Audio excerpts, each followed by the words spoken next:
उत्तर प्रदेश के लखनऊ ज़िले में आज भी कई ऐसे गली मोहल्ले हैं जहां पर लोग अपनी आम जिंदगी बिता रहे हैं, जहां उन्हें कई बार गंदगी, पानी और कई ऐसी समस्याओं का सामना करना पड़ता है।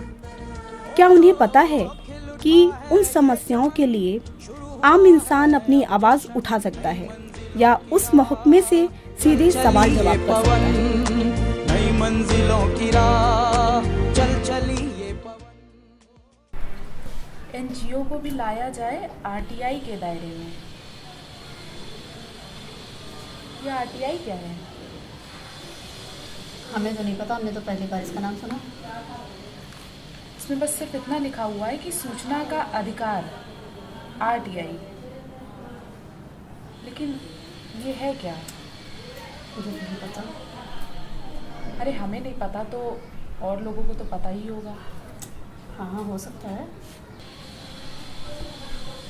चलते हैं फिर हम लोग अपने आसपास के लोगों से बात करते हैं। हाँ, कि उसको इसके बारे में क्या पता है। नई मंजिलों की राह चल चली ये पवन, नई मंजिलों की राह चल चली। पता है मीना दीदी, आज हमने एक कानून के बारे में पता किया। कौन सा कानून? आरटीआई के बारे में। ये आरटीआई कौन सी भला है? आरटीआई सूचना का अधिकार अधिनियम कानून, जिसकी जानकारी हम सरकार द्वारा चलाए जाने वाली जन सुविधा जो भी होता है उसके बारे में हम आरटीआई करके आसानी से उसके बारे में पता कर सकते हैं।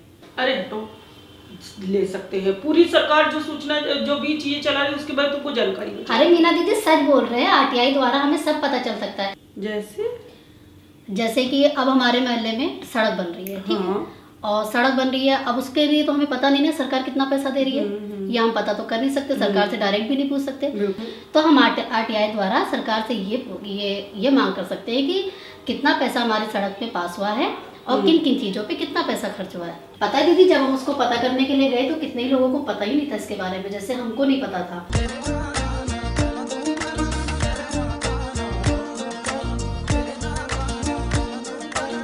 भैया जी, आपको आरटीआई के बारे में कुछ पता है? नहीं, हमें तो नहीं पता इसके बारे में।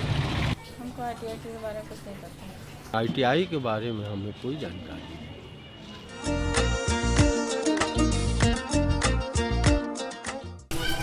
सुने हैं लेकिन उसके बारे में नहीं बता नहीं सकता। आरटीआई नाम पढ़ा है बस। नहीं, आरटीआई के बारे में हमने सुना तो नहीं है। आप जानते हैं आरटीआई क्या होता है? तो बताइए जरा हमको। हाँ, सुना है आरटीआई के बारे में।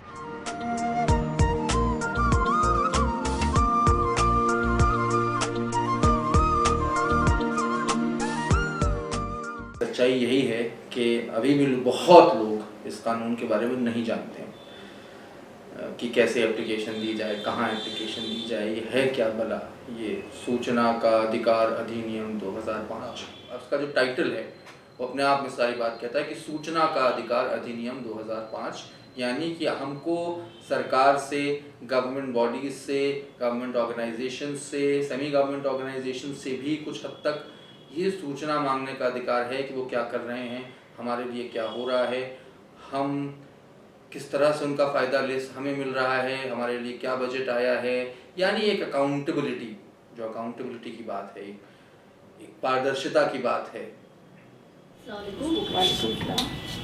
जी बताएं, हम आपसे कुछ जानना चाहते हैं, क्या आपने कभी आरटीआई किया है, और किया है तो किन किन चीज़ों पर किया है? हमारी जो संस्था है उसने आरटीआई को एक टूल की तरह इस्तेमाल किया है और काफ़ी लंबा काम रहा है सनत कदास का आरटीआई को लेकर।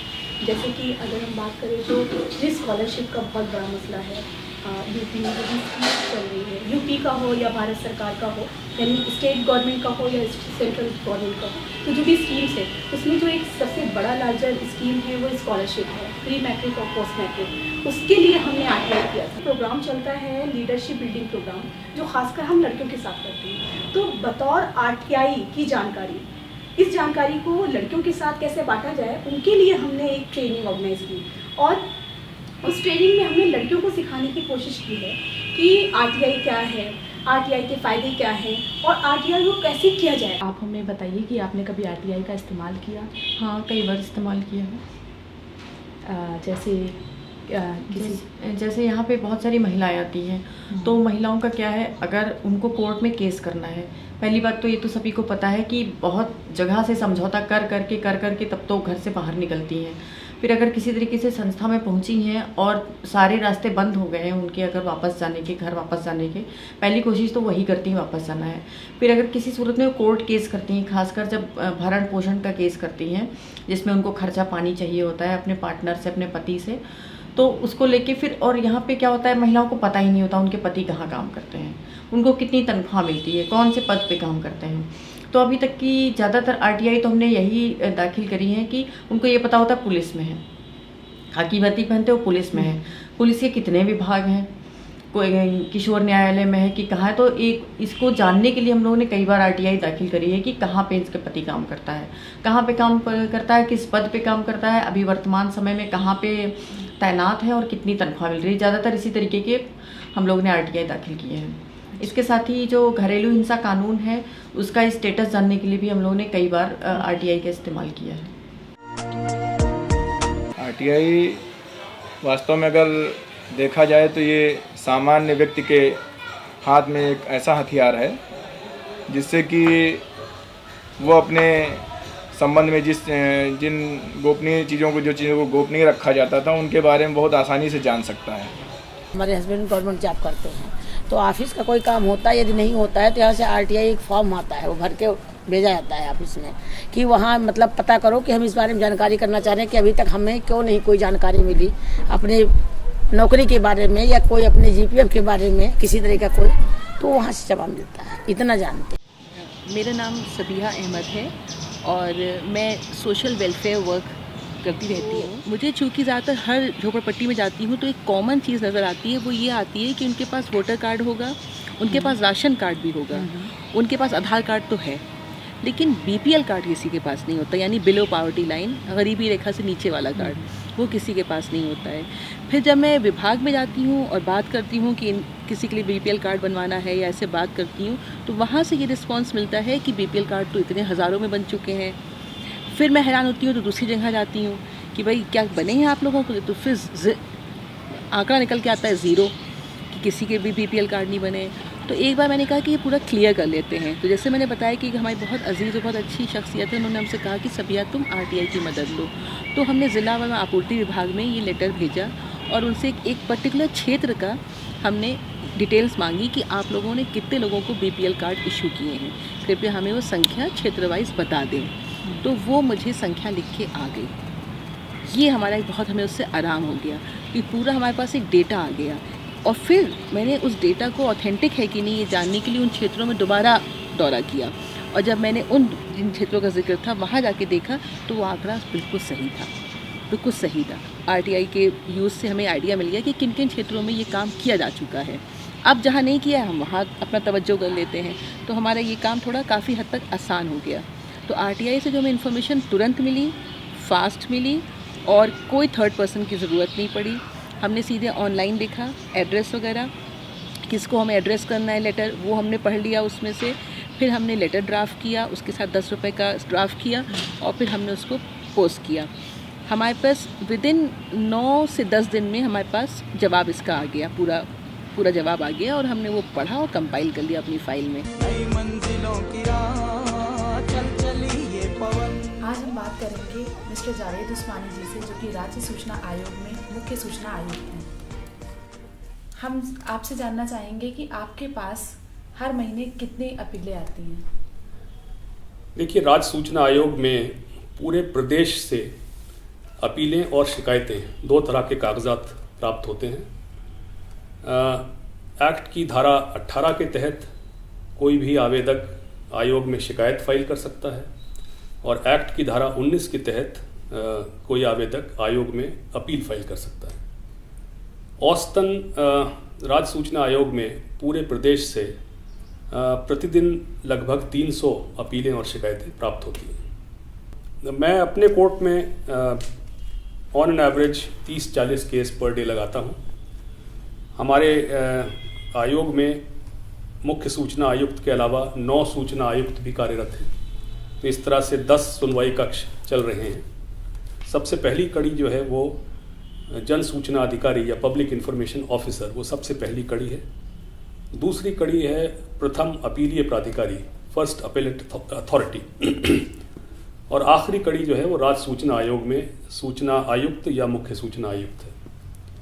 मेरे विचार से इस पूरी प्रोसेस में सबसे महत्वपूर्ण कड़ी जो है वो सबसे पहली कड़ी है, जन सूचना अधिकारी की कड़ी, क्योंकि एप्लीकेशन जन सूचना अधिकारी के सामने डाली जाती है और जन सूचना अधिकारी ही उस एप्लीकेशन के आधार पर मांगी गई सूचना उपलब्ध कराता है। अगर जन सूचना अधिकारी निर्धारित पीरियड के भीतर, निर्धारित अवधि के भीतर सूचना उपलब्ध नहीं कराता है या वो जानबूझ करके गलत सूचना देता है या भ्रमात्मक सूचना देता है या अधूरी सूचना देता है और उसकी शिकायत या उसकी अपील आयोग के सामने आवेदक द्वारा की जाती है, तो ये पाए जाने पर कि जन सूचना अधिकारी ने अधिनियम के प्राविधानों के अनुसार सूचना उपलब्ध नहीं कराई, आयोग द्वारा जन सूचना अधिकारी को दंडित किया जा सकता है। मैं जन सूचना अधिकारी कलेक्ट्रेट लखनऊ संतोष कुमार सिंह और मेरा पद नाम अपर नगर मजिस्ट्रेट प्रथम। एक दिन में कितने आरटीआई एप्लीकेशंस आते हैं? हमारे पास औसतन एक दिन में 10 आरटीआई आवेदन आते हैं। और किस किस तरह की आरटीआई एप्लीकेशन होती हैं? हर प्रकार के एप्लीकेशन होते हैं, इनमें जैसे छात्रवृत्ति से संबंधित है, भू अभिलेख से संबंधित है, या कोई व्यक्ति अगर कोई आवेदन पहले किया हुआ है तो उस पर क्या कार्रवाई हुई है उसके बारे में जानकारी चाहता है। इस तरह से विभिन्न प्रकार के आयामों को लेते हुए एप्लीकेशन मूव किए जाते हैं। क्या उन आरटीआई को लेकर आपको कुछ चुनौतियों का सामना भी करना पड़ता है? हाँ, ये 30 दिन का जो समय होता है उसमें संबंधित पटल से सूचना एकत्रित कर और सही सूचना दिलाना एक चुनौती, कभी कभी चुनौती के रूप में प्रकट होती है। ये बहुत अच्छा अधिनियम है। इसका प्रयोग जब से प्रारंभ हुआ है निश्चित रूप से भ्रष्टाचार में कमी आई है। जो कार्यालयों में अपारदर्शिता कही जाती थी उसमें भी कमी आई है। लोग भी जागरूक हो गए हैं और हम लोगों को भी काम करने में कम दबाव महसूस होता है, क्योंकि सारी चीज़ें जनता के सामने खुली रहती हैं। इससे अधिकारी भी सुरक्षित रहता है और ट्रांसपेरेंसी बढ़ने की वजह से दक्षता भी बढ़ी है। मैं अरविंद सिंह बिष्ट हूँ, राज्य सूचना आयुक्त हूँ। यहाँ पर मैं लखनऊ मंडल देखता हूँ। मेरे पास लखनऊ मंडल है। लखनऊ मंडल में करीब 6 जिले हैं। हमारे पास 100 केसेस भी आते हैं, 50 केसेस भी होते हैं, पर कम से कम 50 केस होते हैं। तो महिलाओं से कुछ रिलेटेड केस भी होते हैं? बहुत आते हैं, महिलाओं से रिलेटेड बहुत से केसेस आ रहे हैं। महिलाओं के उत्पीड़न के संबंध में केसेस हैं। उनके वो कभी वो खुद से पूछती हैं, कभी उनके कोई रिश्तेदार कोई पूछता है। तो महिलाओं के बहुत से प्रकरण हैं। महिलाएं भी आ रही हैं, उनका भी आरटीआई में उन्होंने अपनी दस्तक दे दी। तो सबसे बड़ा चैलेंज तो ये है कि लोगों को सूचनाएं तुरंत मिले और उनको दौड़ना ना पड़े। तो सबसे बड़ा चैलेंज ये है कि उसके लिए त्वरित निस्तारण करने का हमारे पास चैलेंज है। मैं तो फिलहाल इसी चैलेंज को लेकर के चल रहा हूँ और उसी पर हमारा जोर है कि हम अपनी कोर्ट में जीरो पेंडेंसी कैसे ला सकें, कि हमारे यहाँ पेंडेंसी ही न रहे। हमारे यहाँ केस आज रजिस्टर हो और उसको 1 सप्ताह के बाद उसको नोटिस चली जाए कि आप आइए हमारे यहाँ सुनवाई करवाइए। जन सूचना अधिकारी को जवाबदेह बनाने के लिए कोई प्रशिक्षण दिया जा रहा है? जैसे कि मैंने पहले बताया, सूचना उपलब्ध कराने के लिए जो चेन है उसकी सबसे ज़्यादा इम्पोर्टेंट कड़ी जन सूचना अधिकारी है। और अगर जन सूचना अधिकारी अपना काम ठीक तरह से करता है तो अपीलें और शिकायतों की तादाद जो है वो कम हो जाएगी। इसके लिए ये ज़रूरी है कि जन सूचना अधिकारी को एक्ट के तहत अपनी जिम्मेदारी की पूरी जानकारी, ये तभी हो पाएगा जब हम जन सूचना अधिकारी को ट्रेन करें, प्रशिक्षित करें। 15 जनवरी के आसपास हम पहला ट्रेनिंग प्रोग्राम अपना शुरू करेंगे। एक ट्रेनिंग में 50 जन सूचना अधिकारियों को हम ट्रेन करेंगे और फिर लगातार ये ट्रेनिंग प्रोग्राम जो है ये चलता रहेगा, ताकि यूपी के जन सूचना अधिकारी अपने कर्तव्यों के बारे में अच्छी तरह से जानकारी रखें और अपने कर्तव्यों का सही निर्वहन करें।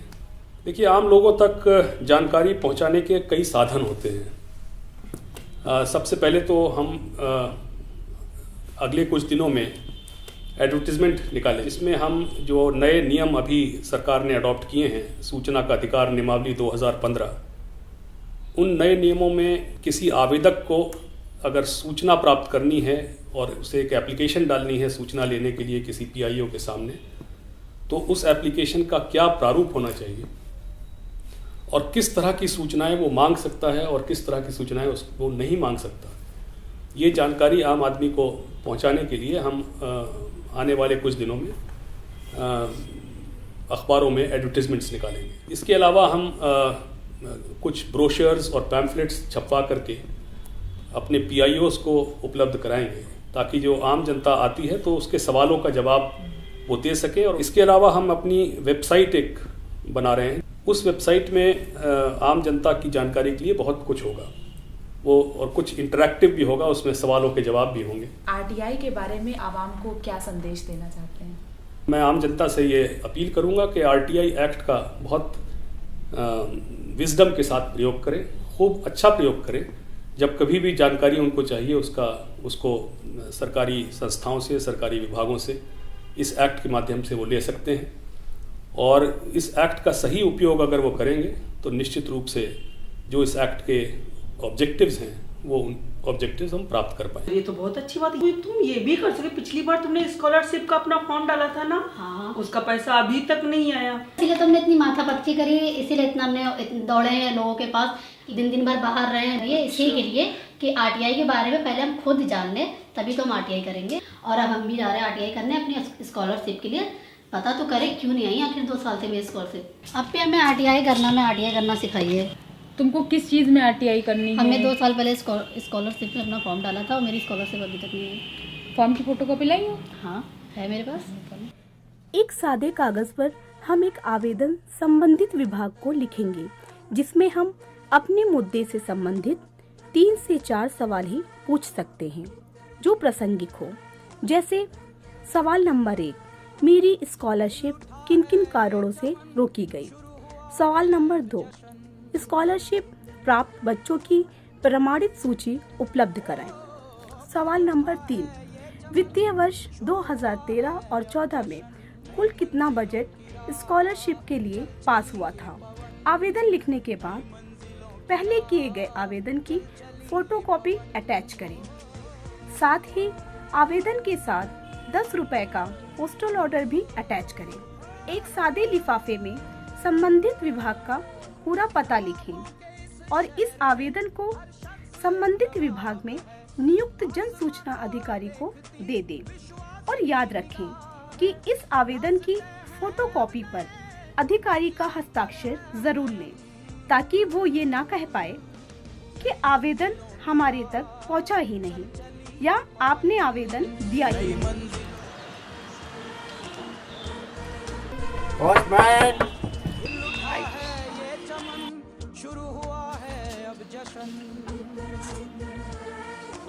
हाँ नगमा, पता है जो मैंने आरटीआई के लिए एप्लीकेशन डाली थी, आरटीआई करी थी, उसका जवाब आ गया।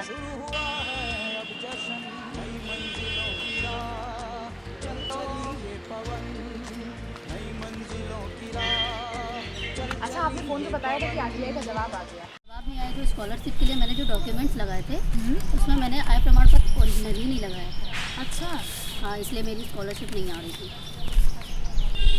हाँ, इसमें इन्होंने साफ साफ मेंशन किया है कि आपकी स्कॉलरशिप इस वजह से नहीं आई क्योंकि आपने आय प्रमाण पत्र नहीं लगाया था। खैर, ये तो एक बात है कि आरटीआई का ये सबसे अच्छा फ़ायदा हुआ है कि ये इन्फॉर्मेशन हमारे तक पहुंच सके कि क्यों आखिर हमारी स्कॉलरशिप नहीं आई। वरना हम लोग तो यही सोचते हैं कि हम लोगों ने फॉर्म गलत भरा था या फॉर्म पहुंचा नहीं था वहाँ तक। अच्छा हो गया कि हम अगली बार से इस बात का ध्यान रखेंगे और पूरी सूचना के साथ हम अपनी स्कॉलरशिप फॉर्म को सबमिट करेंगे।